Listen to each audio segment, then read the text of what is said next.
Une petite blague pour commencer. Quand on jette un chat dans un seau plein de peinture, qu'est-ce que ça donne? Un joli chapin de Noël. Ha ha ha, lol, je vous rassure, cette blague n'est pas de moi. Raconter des blagues, c'est un de ses talents. D'ailleurs, mon invité en a plein d'autres. Sa vie avec Dieu est marquée par sa passion et également d'imprévus et d'aventures. On le voit comme une force tranquille, il est missionnaire sur Internet, mais aussi directeur du Top Chrétien. Allez, on le retrouve, David Nolan, sur le plateau de Chat avec Nat.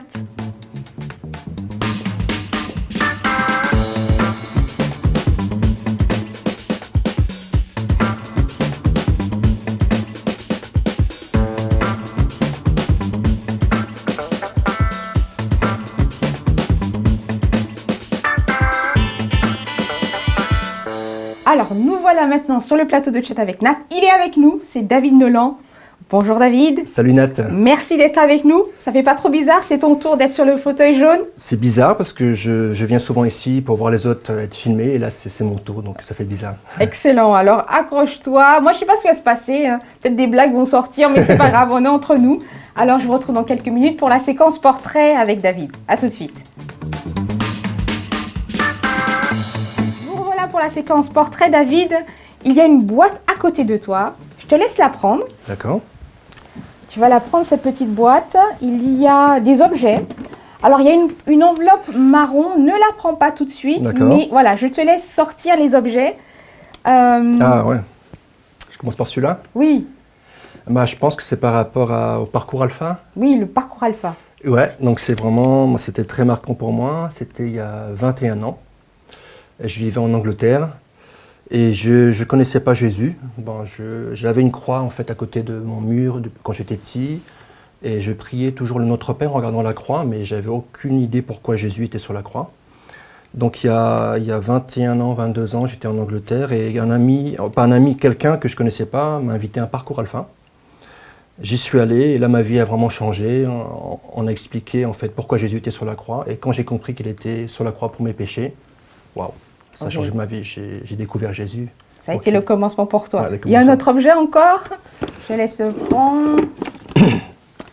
Pizza. Alors, pizza. C'est par rapport à mon expérience dans le... Oui, parce qu'en fait, ces objets, il y a toujours un thème qui ressort, c'est le miracle. David, c'est quelqu'un qui vit beaucoup de miracles. Et là, j'ai sorti... Tu aimes les pizzas? J'aime beaucoup, hein. C'est quoi ta pizza préférée? 4 fromages, j'aime bien. Voilà. La pizza, aussi... Alors, ça, un témoignage aussi, c'était il y a 19 ans, 20 ans, j'étais toujours en Angleterre. Et là, j'étais tout jeune chrétien et j'ai vécu mon premier miracle de provision divine. C'était un soir, j'étais dans un groupe de prière. Et ce groupe de prière a vraiment duré jusqu'à 22 heures. Et ce qui se passait, c'est qu'il devait y avoir le dernier bus qui passe. Et le souci, que chez moi, j'avais plus rien dans le frigo. Et moi, j'avais prévu à 21 heures de pouvoir faire quelques courses. Et là, tout était fermé. Et donc j'attends à la station de bus, le bus devait arriver dans 7-10 minutes. Et là je vois une pizzeria en face de moi et je dis « Ah, il faut que je prenne une pizza, sinon j'ai rien chez moi ». Et je me dis « Mais si je rate le bus, il faut que je prenne un taxi, j'étais étudiant, ça coûterait super cher ». Donc c'est soit pizza ou bus. C'est ça, donc j'avais pas vraiment de choix, moi. Et je me suis dit « Non, je prends pas de risque, j'attends », heureusement, parce que le bus est arrivé rapidement. Je monte dans le bus et là je me dis « Je sais pas ce que je vais manger, mais c'est pas grave, Dieu va m'aider ». Et la station suivante, il y a un gars qui arrive dans le bus avec une pizza, je me rappelle, une grande taille familiale. C'était ouvert. Il me dit en anglais « Salut mon pote, est-ce que tu veux de la pizza? J'en ai trop. » Moi j'ai regardé, j'ai eu un peu peur, je me suis dit « Qui est ce gars ?» J'étais un peu médusé, mais je me suis dit « Ouais, il s'assoit. » Il me dit, il pose la boîte de pizza sur mes genoux. Il me dit « Vas-y, mange. » Je commence à manger. Après, il commence à raconter sa vie, on discute. Et 3 stations plus loin, il me dit « Si tu veux, tu peux tout garder, je dois y aller. » Je dis « Ok ». Il part, et là je me suis dit « Mais qu'est-ce qui se passe? C'est pas possible. » Je lui ai dit « J'ai même pas prié. » Et là je me suis dit « Waouh, Dieu il est en dehors du temps. » J'ai pensé à une pizza, j'avais des besoins, et il a pourvu. Et je me suis même dit que Dieu est plus rapide que Pizza Hut. Dieu a pourvu. Il y a encore autre chose dans la boîte? Il y a ça. Alors il y a une enveloppe. Alors ouvre cette enveloppe. Et tu peux montrer ce que c'est? Ah! C'est combien? 150. 150, c'est encore un autre miracle. Ouais, c'est ça, c'est un autre miracle que j'ai vécu. Là, c'est pareil, c'est dans ma marche avec Dieu. Donc, le premier miracle, moi, je n'ai vu que plusieurs, mais il y avait au niveau de la pizza. Et 5 ans plus tard, en fait, j'ai commencé ma mission au Top Chrétien en tant que missionnaire. Et un soir, en fait, c'était vraiment un miracle qui m'a encouragé parce que dans ma formation de recherche de soutien, de partenaires, parce qu'en tant que missionnaire au Top, on doit lever son soutien, le formateur nous avait dit, par la foi, il faut semer dans la vie de quelqu'un. Donc j'ai commencé à soutenir 1 ou 2 missionnaires alors que je n'avais même pas levé 1 euro. Et un soir, en fait, je me dis, Seigneur, maintenant, il faut que tu agisses, il faut que tu fasses des miracles parce que, voilà, moi, je ne sais pas comment m'y prendre. Et avant de dormir, je lis dans l'Épître aux Philippiens, Dieu pourvoira à tous vos besoins selon sa richesse avec gloire. Et là, je dis, Seigneur, tu es mon Père, je te remets tout entre tes mains et tu vas pourvoir. Et je me suis couché vraiment avec une paix, comme un bébé. Et le lendemain, en fait, je prends une douche. Et en sortant de la douche, en fait, au loin, je vois en fait, un chauffe-eau avec un tuyau comme ça. Et je vois une enveloppe derrière le tuyau. Et là, dans cette enveloppe, qu'est-ce qui se passe? Et en fait, en voyant l'enveloppe, c'était à 2 mètres de distance, une conviction me vient, c'est Dieu t'a donné 150 euros. Et je me suis dit, mais comment je sais cette information? C'est n'importe quoi. Et pourquoi il y a de l'argent? Donc je me rapproche, je touche, c'était mou. Et je me suis dit, c'est vraiment de l'argent. Je prends l'enveloppe, j'ouvre, et je vois des billets. Je compte 150 euros. Et j'ai compté vraiment plusieurs fois. Je me suis dit, c'est bizarre, mais qu'est-ce qui s'est passé? Et je me suis dit, parce que c'était mon premier appartement que j'avais acheté, je me suis dit, il y a peut-être 8 mois quand j'ai acheté, il y avait une enveloppe que je n'ai jamais vue. Mm-hmm. Mais dans sa grâce, Dieu en fait, a fait en sorte qu'il y ait une fuite à cet endroit, une fuite d'eau, au même endroit. Et moi j'ai appelé un plombier, ils sont venus, ils ont changé le joint. Et après ils sont partis, et ce que j'ai fait, je pense que tout le monde fait ça, en fait, j'ai fait couler l'eau pendant 5 minutes, pour être sûr qu'il n'y ait pas de fuite, sinon je les aurais rappelés. Et en regardant, là, il n'y avait pas d'enveloppe, c'est sûr à 100%. Hein. Donc je ne sais pas jusqu'à aujourd'hui qu'est-ce qui s'est passé, mais moi je me dis c'est soit un ange, soit Jésus lui-même qui va porter l'enveloppe. Ok. Donc là, c'est encore un autre miracle dans ta vie. C'est ça, voilà. Et ça m'a encouragé parce qu'en tant que missionnaire, en tant que chrétien, je me suis dit, wow, Dieu pourvoira tous mes besoins, et s'il faut, il peut m'apporter des enveloppes. C'est excellent. C'est vraiment l'homme de foi que tu es, David. À tout de suite, ne ratez pas ce moment, on continue.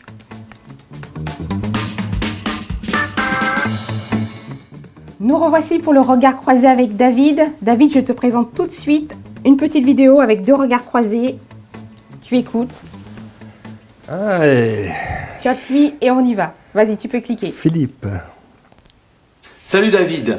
Alors je me souviens la première fois qu'on s'est rencontrés ensemble, c'est parce que tu avais créé une animation flash qui était vraiment extra et j'avais pris contact avec toi et tu étais en Angleterre à l'époque. Voilà, et tu étais venu en France, on avait prévu de mettre en place une action d'évangélisation sur la porte de Versailles.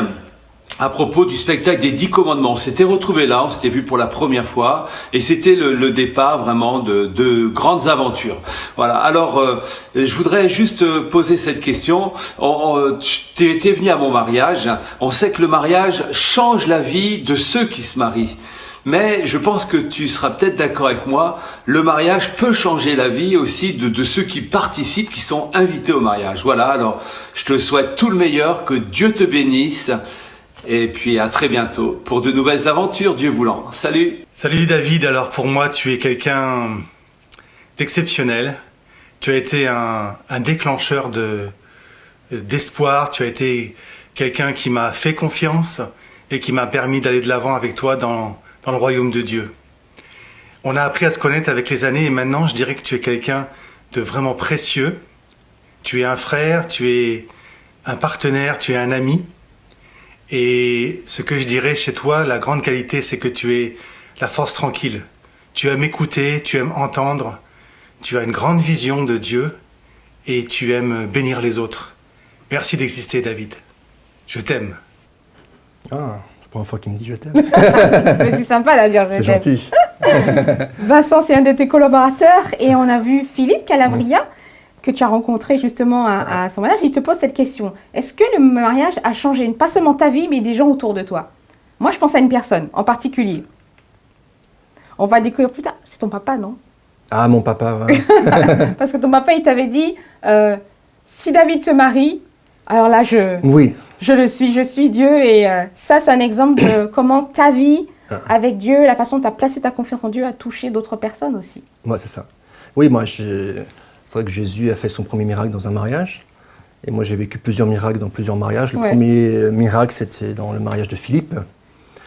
Parce que j'arrive à ce mariage, à la cérémonie du soir, et je regarde en fait sur la liste des invités mon nom. Et dès que je vois mon nom, il y a quelqu'un qui m'interpelle derrière moi, qui me dit « Tiens, David Nolan, je le connais. » Et qui c'est? Je me suis retourné, je dis « C'est moi. » Et cette personne me dit « Moi, c'est Eric Sellerier, il me semble qu'on se connaît. » Donc on avait déjà échangé des emails. Moi, j'étais en Angleterre, il était du côté de Lyon. Et là, on a vraiment connecté ensemble. Et ce qu'il faut savoir, c'est que la veille dans le train, avant de venir au mariage, j'étais en prière un temps, j'avais 27 ans, je dis « Seigneur, mais qu'est-ce que tu veux pour ma vie ?» Et là, Dieu m'a parlé, ce n'était pas une voix audible, c'était une conviction, un peu comme cette conviction à côté de l'enveloppe, là. Dieu me dit « Je t'ai créé pour être un missionnaire sur Internet. » C'était très, très fort. Et Vincent dit de toi que tu étais maintenant un homme d'impact. Le fait d'avoir rencontré Eric à ce mariage, cette conviction de Dieu que il y a quelque chose de grand qui t'attend. Quand Vincent parle de toi en étant cet homme d'impact, cet homme de vision, tu te reconnais aujourd'hui, tu dis oui, c'est vraiment ça. C'est la manière dont Dieu m'a designé quand même. Je sais pas. Est-ce que tu l'acceptes? Si j'accepte ce que les gens disent. Voilà. Mais c'est ce que tu es. C'est ce qui revient souvent. Dans ton livre, Missionnaire sur Internet, il va être sur Paul et Séphora. C'est quelque chose qui revient, un homme des visions, un homme d'impact. Ce sont des choses, ce sont des mots qui te collent à la peau et qui en fait dessinent ton cœur, qui montrent le caractère, la personnalité et la valeur que Dieu te donne et que tu as aux yeux des autres, quoi. En tout cas, c'est ma prière tous les jours, c'est Seigneur, utilise-moi comme un instrument. Donc je dirais bien sûr, je suis l'instrument, mais c'est Dieu qui agit au travers de moi. Exact. Donc si j'ai un quelconque impact, je dis c'est Dieu qui l'a fait, à Dieu soit toute la gloire. Tout à fait, David. Alors on se revoit tout de suite, un peu dans quelques minutes, pour voir le cœur à cœur. On va aller en profondeur pour donc découvrir qui est David Nolan. À tout de suite. Allez, on a fini que le regard croisé, on va être dans le cœur à cœur. David, j'ai une image à te montrer. Ah. On y voit ton frère jumeau, Ah. parce que David a un frère jumeau qui s'appelle Richard, et au milieu, votre petite sœur, qui s'appelle Laura. Laura, c'est ça. Alors, qu'est-ce que ça fait? On vous voit là, vous êtes l'entouré de bisous. C'était comment vos relations? Est-ce que vous étiez des frères protecteurs? Comment ça se passe? Deux frères jumeaux qui accueillent... Déjà, j'aimerais dire, j'ai un frère jumeau, donc tu sais pas si c'est Richard ou David ici. Ah, il est où? Quoi? Non, mais ici. Oh non, non. Non, j'essaie de faire la différence. Mais sur la photo, qui est David, qui est Richard? Moi, je suis à gauche. Attends, non. Ah. Non, il est à gauche, je suis à droite. Ok, très bien. Alors, c'était comment vos relations avec la petite sœur? Quand une petite sœur arrive, est-ce que... Alors, c'est marrant, ça va faire cliché, mais c'était vraiment la petite maison dans la prairie. On était en Normandie, dans un petit village, et c'était super, franchement. On avait un grand jardin, on jouait toujours ensemble, tous les trois. Ouais. Et j'ai vraiment vécu avec eux une très belle enfance, ça se passait bien, la petite sœur est géniale. Et elle a su trouver sa place, parce que les frères jumeaux sont très proches, les jumeaux sont très proches. Donc, est-ce que Laura... c'était facile pour elle de dire moi je suis là, les frangins. Oui, parce qu'on a toujours été des frères, on a toujours souvent joué à trois. Ouais.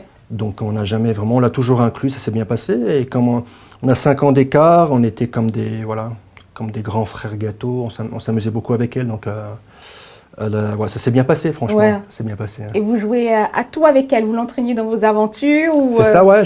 Les souvenirs que j'ai avec elle, c'était on avait une balançoire dans le jardin avec deux balançoires, on jouait toujours à trois. Donc on la poussait, on se poussait. Et... Vous faisiez attention à elle aussi? Ah, des fois on était un peu, je me rappelle, une fois on l'avait poussée trop fort, elle est tombée. Mais voilà, elle n'a pas trop de séquelles. Ok, je vais reprendre la tablette, David. C'est super ça. Alors, Christian, Damien, Nicolas, Olivier, c'était Aurélien. Vous habitiez dans une ville qui s'appelle Crotte, ça se dit Crotte? On dit Croc. Croc. Non, on dit pas Crotte parce que ça va pas. C'est pas le même résultat. Et tu dis que c'était une vie, c'était impossible de mal tourner, mais avec cette bande d'amis là, vous rêviez, vous parliez de l'avenir, vous parlez de quoi que tu les as connus entre 8 et 18 ans, les mêmes visages. Ouais, on parlait d'avenir, les études, des filles, voilà, de l'amour, des relations, on parlait de plein de choses, de football, de tennis parce qu'en fait là-bas il n'y avait pas grand-chose. Il y avait 2 terrains de tennis. On n'avait que ça à faire. Soit on marchait, soit on discutait, soit on jouait au tennis. Ok. On commençait déjà à parler de tennis. Donc vous avez construit des amitiés assez profondes. Ouais, jusqu'à aujourd'hui, hein, assez profondes. Parce qu'il y avait très peu de gens dans l'école. Donc on était toujours le même groupe de gars, entre 8 et 10. Et je me rappelle même, en fait, et c'était marrant, c'est quand on a commencé à, je crois, avoir 16 ans, on a tous acheté une petite mobilette. Et donc on allait tous se promener dans la région, en suivant mobilette, il y avait 10 mobilettes. Oui. Et c'était un mauvais souvenir aussi pour moi parce que j'avais la mobilette qui allait le moins vite. Ok. Et donc à chaque fois, en fait, j'étais derrière. Donc il devait faire des pauses pour m'attendre et je l'ai rattrapé, mais c'est pas grave. Et aujourd'hui, tes amis, Christian, Damien, Nicolas, ils savent aujourd'hui que tu es directeur du Top Chrétien. Vous avez l'occasion de partager de votre foi, ta vie, tes miracles. Oui, c'est ça. Moi, j'ai pu parler surtout avec un gars qui s'appelle Christophe. Et c'est vraiment intéressant parce qu'il a un parcours, il était un peu avec les témoins de Jéhovah à une époque, et donc il connaît quelque chose. Donc on a beaucoup parlé de ça, et donc je pense qu'il est impressionné de voir ce qui s'est passé. Dans ta vie. Ouais. De voir qu'à l'époque, il ne s'imaginait pas que je serais directeur du Neuf Chrétienne. David, tu as étonnamment des points communs avec David, le personnage de la Bible.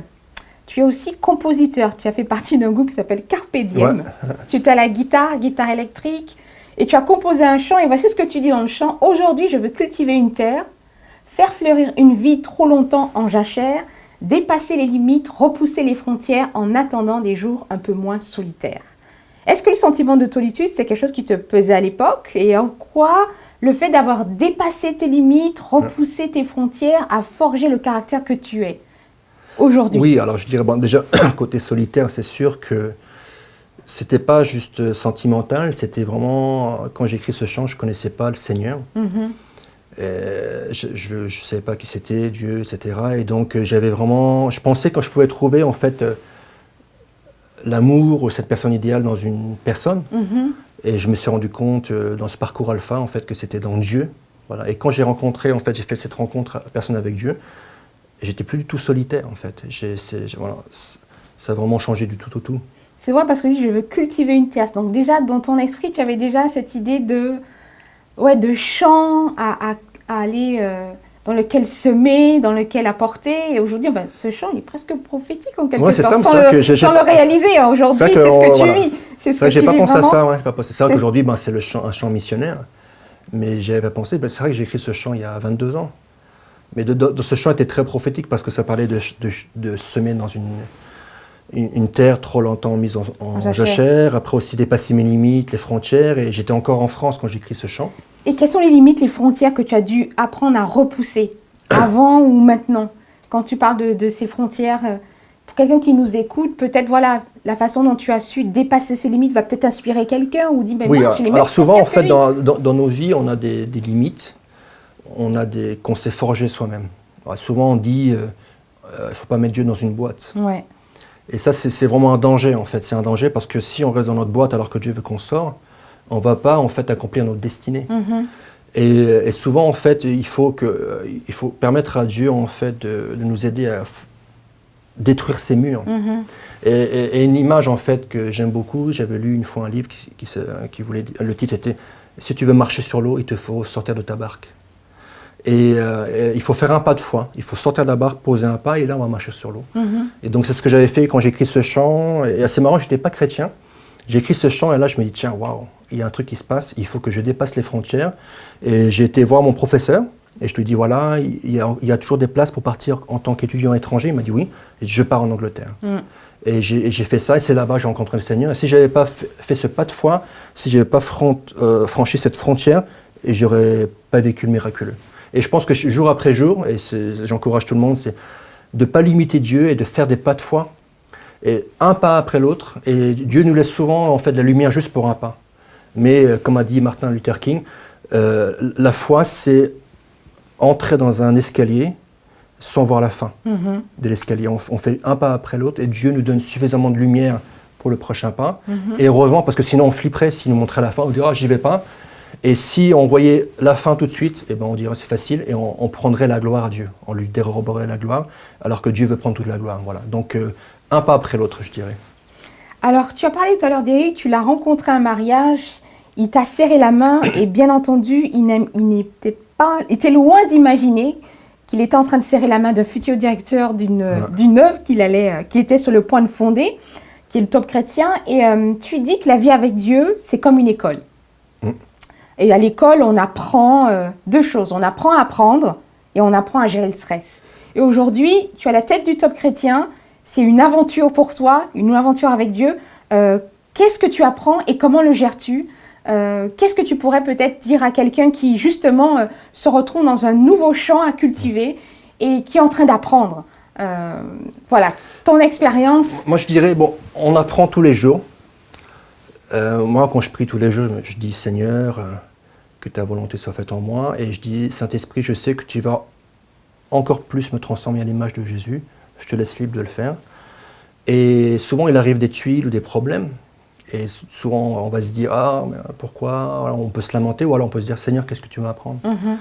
Et je pense qu'au travers de tout ce qu'on vit, le Saint-Esprit utilise chaque détail, chaque épreuve pour nous transformer à l'image de Jésus dans le caractère. Donc, il y a le fruit de l'esprit, la patience, etc.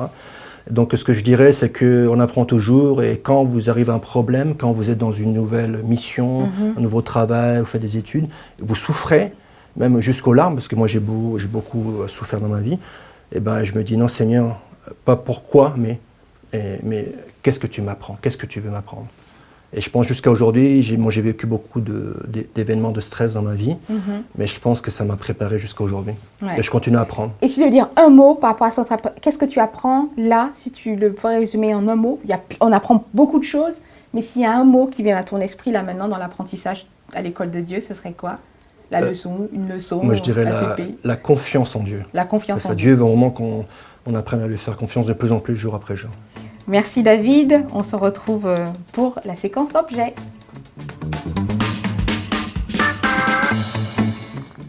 Sans plus tarder, on découvre l'objet de David. David, qu'est-ce que tu nous as ramené?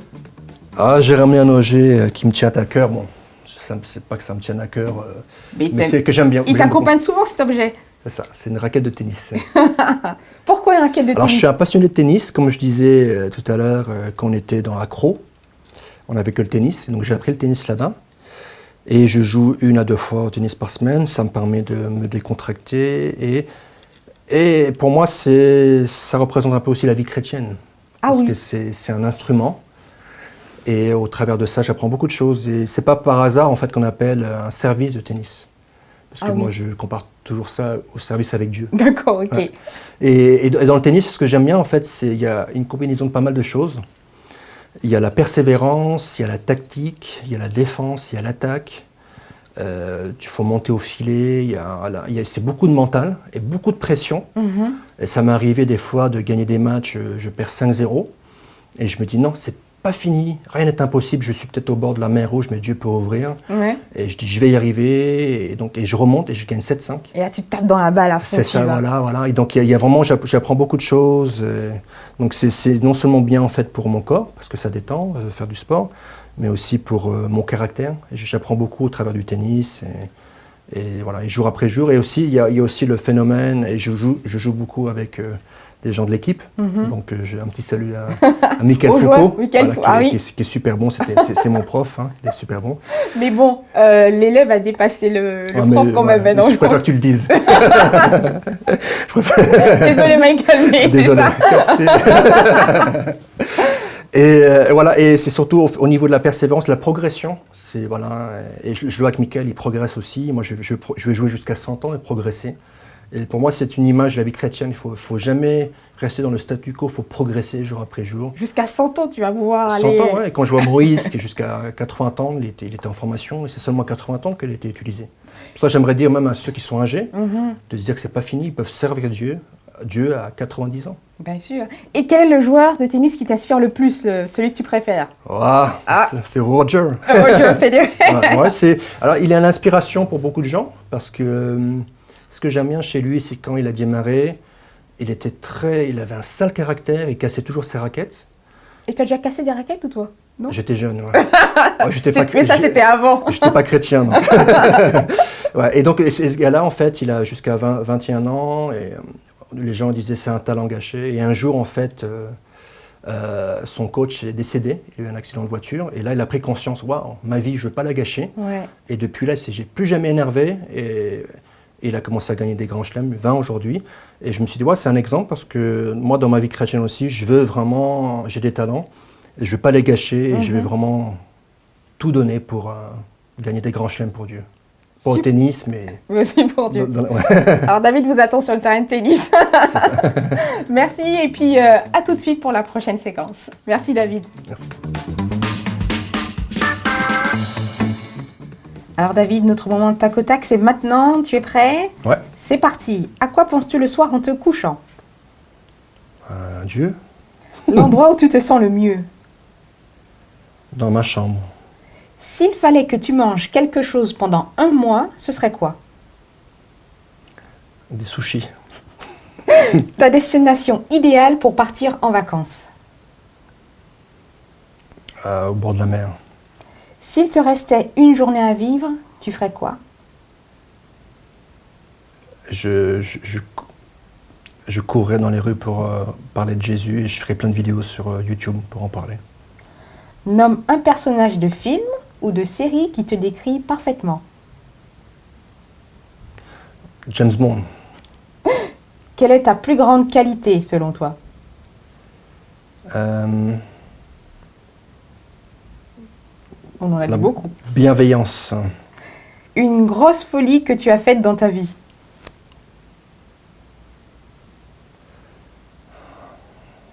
Jamais. Si peut-être, c'est que je me rappelle un soir, j'ai dormi sur une plage. Ta blague préférée, c'est quoi? Je me dis tellement. Je dirais une que j'aime bien, que j'ai créée. C'est pourquoi les bébés asiatiques sont toujours souriants à la naissance, alors qu'en France, par exemple, ils pleurent. C'est parce qu'en Asie, on rit quand on est. Quand as-tu pleuré la dernière fois? Je ne me rappelle pas, ça fait longtemps. Hein. Ça ne me vient pas à l'esprit, désolé. Il faut répondre absolument. Non, c'est pas grave, on passe à la suivante. Si tu pouvais revenir à n'importe quel moment de ta vie, non pour changer quelque chose, mais pour apprécier le moment, ce serait quand? Ma conversion, ouais. En 1997. Ça, voir, ouais, pour mieux l'apprécier encore. Et peut-être pour me voir qu'est-ce qui s'est passé. Merci David. Merci Nat. Toute bonne chose a une fin. Et le mot de la fin, ce sera pour toi David, en 1 minute, ce que tu souhaites partager, dire aux internautes. La parole est à toi. Et c'est là. Voilà, moi ce que j'aimerais vous dire, vraiment si vous deviez retenir qu'une chose, c'est passer du temps avec le Père. Un de mes versets préférés, c'est « Fais de l'Éternel tes délices, et il te donnera ce que ton cœur te désire ». Donc passez vraiment du temps, il vous aime d'un amour passionné, que vous soyez chrétien ou non chrétien. Il vous cherche. Prenez du temps, s'il faut, couchez-vous tôt le soir d'avant, mais passez du temps dans sa présence et vous verrez, il y a des délices dans sa présence. Et souvent, quand je passe du temps avec Dieu, avec le Père, je me dis « Seigneur, je me régale, il y a une telle joie dans sa présence ». Et quand on a cette joie, on se rend compte qu'on est dans le but, dans la vie éternelle, dans le but pourquoi Dieu nous a créés. Et après, vous verrez des vies de bénédiction. Il y a écrit, il vous donnera ce que votre cœur désire et vous verrez des choses incroyables arriver dans votre vie. Merci David. Et je propose qu'on fasse une petite photo de fin. Je prends mon portable. Alors, on va se mettre face à la caméra ici. Mais David est plus grand que moi. Alors, peut-être que toi, tu vas peut-être le tenir, ce serait mieux. Et puis, tu appuies ici. Attends, je vais juste faire ça. Et on va dire au revoir. À très bientôt. À bientôt, ciao. Bye. Bye bye.